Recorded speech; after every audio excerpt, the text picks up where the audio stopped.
Hey guys, and welcome back to Mad About Skin. If you're new to our channel, welcome. Here at Mad About Skin, we're passionate about helping you to get the most out of your skincare. So if you haven't already, now's a fantastic time to click the link below, subscribe to the channel, ring the bell, and you won't miss out on any of our amazing future content. So today's video, we're going to be talking about something that's really just come to the fore in the last week or week and a half, where a lot of subscribers have asked me my opinion on buying skincare online. Now this has come out because obviously we have the coronavirus going on at the moment. Lots of people are staying at home, not visiting shops, malls, to really buy their skincare, and running out of products. How do we get it? So with the advent of online shopping, which is amazing, we can get a lot of things online, so we don't need to be stuck. But there are some questions people have and some rules, some tricks to really get the best out of your online shopping. So I thought I'd give you my 5 top tips for buying skincare products online. So number 1 is only buy products you've used before. Now, I know this sounds a little bit counterintuitive because it should be easy online, you should be able to explore and experiment. I love to go into a shop, and I think skincare is super personal, and so you want to go into a shop and you want to try the consistency of the product, you want to patch test the product to make sure that it's not going to react with you, you want to see, read the ingredients list. The ingredients list not always that easy to follow online, you want to maybe speak to the sales rep around how to use it. I think skincare is a full shopping experience. You obviously don't get that online. Now, don't get me wrong, online has come along a million miles from where it used to be, and you do get some fantastic hints, tips, and things on websites. I just think it's easier to stick to products that you've used before and work for you. I don't want you wasting your money, guys. I mean, obviously, if I've recommended it, you might want to get I'm joking. If you've got a recommendation from somebody, then that is slightly different, and you might want to explore that if you trust the individual with that recommendation. But I think go online. I mean, buy the products that you've used before. You don't necessarily have to have used them in the last year, but if you know that you like a product, you like the consistency and it works for you, stick to those products, because that way you're not going to be wasting your money on products which actually might not be applicable to you.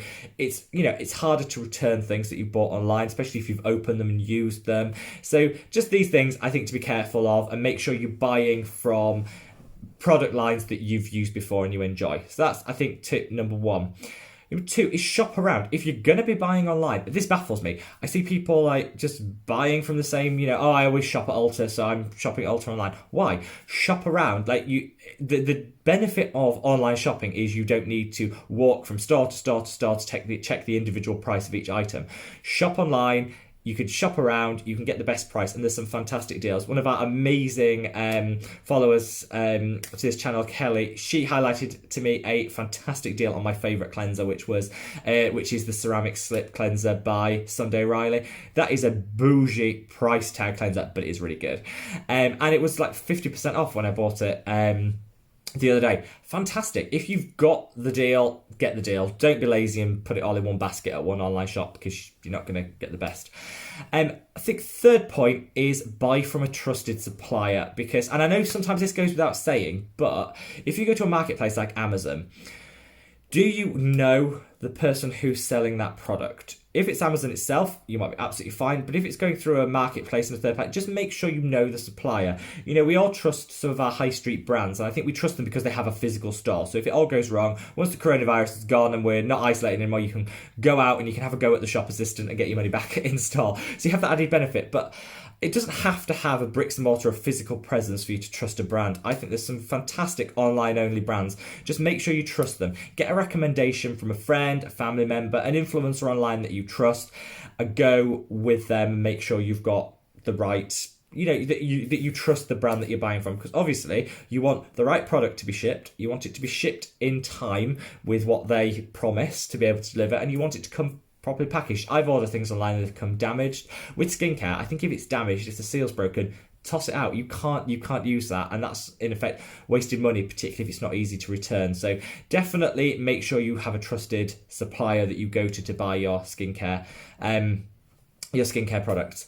Point 4, I would say just make sure you order in advance, particularly now. So obviously, there's lots of pressures on the system. People are not going into work, they're self-isolating, so that impacts warehouses. We've got, issues with people ordering everything online because they can't get out, so the demand has gone up. I saw on Amazon was saying the other day that they they're recruiting 10,000 new members of staff to take on the additional workload. So just make sure you order in advance. I came across with this. I love the Sunday Riley ceramic slip cleanser, like I said. Let it run out, and then I thought, oh, better order that. And instead of the next day delivery I expect from the place I order, they'd actually moved to a 1 week delivery because of the demand and some of the staffing challenges they had. So just make sure you have stuff in stock. If you can bulk buy, I don't know what your purse, stretches to, but if you can bulk buy and buy a couple of items, keep them to one side. If you know you like the product and you know that you're going to use it, absolutely bulk buy, because it saves on shipping, which is great for the environment. You might get a cost saving because often you get free shipping if you spend a certain amount. And if you know you're going to use the product, there's no harm in keeping it in your cabinet ready to use. I just think be a bit creative, be a bit crafty.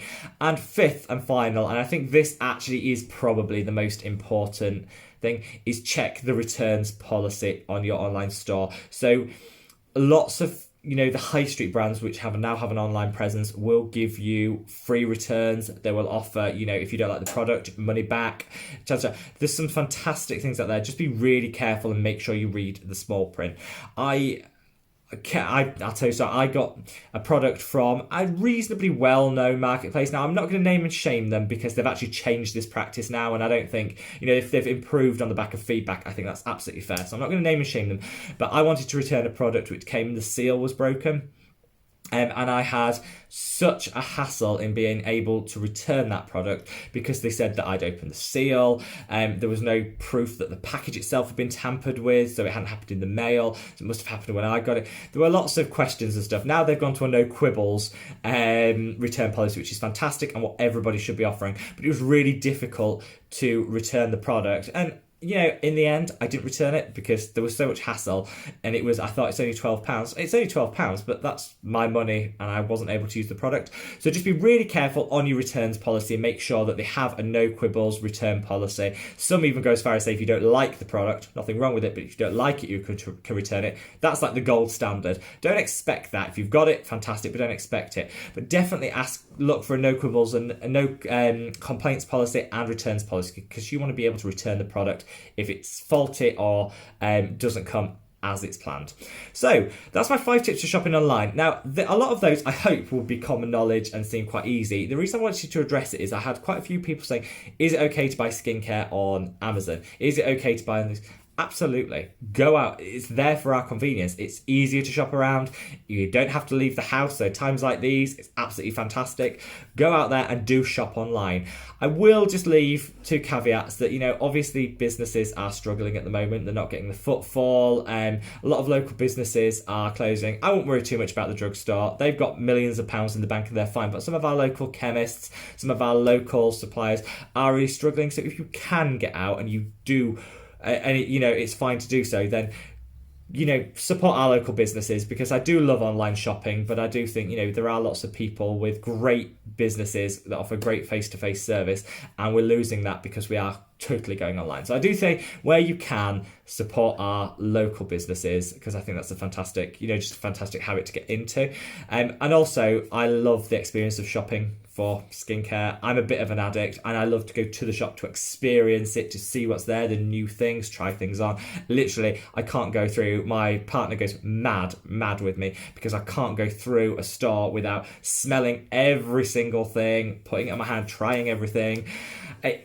It's part of the experience for me. So I don't think we should ever want to lose that. But yeah, in these times, shopping online is absolutely fine. Just make sure you stick to those rules. Make sure that you protect yourself with a good returns policy. You shop around so you're getting the best deal. You trust the brand that you're purchasing for. And I think really most importantly is don't gamble on high value products. If you've not tried it before and you haven't got a recommendation, don't splurge the cash on something that actually might be a load of rubbish. Wait till you have the chance to try that first. Stick to the brands and the products that you've used before and liked. And I guess, guys, just make sure you stay safe. I know there's a lot of information, lots of things going on over there. So stay safe, and I hope you're all staying fit and well and you're all fabulous. But we've got some fantastic content. So if you are self-isolating, don't panic, because we've got over 70 videos for you to binge watch and enjoy while you're bored. But we've got some fantastic content coming up to keep everyone entertained and hopefully lift everyone's spirits a little bit. Give this video a thumbs up if you like it. We've got a fantastic Instagram account over at SkinMad, so try that out. See what fantastic stuff we've got there and follow us on there. Like I say, give this video a big thumbs up, and I'd love to know, have you got any, let's focus on the positives. Have you any positive experience of shopping online with some great brands that you would recommend for your online shopping? Leave me a comment below, let me know, because I am trying to get into it a little bit more and shop around, so I'd love your recommendations. Right guys, until the next video, take care, bye.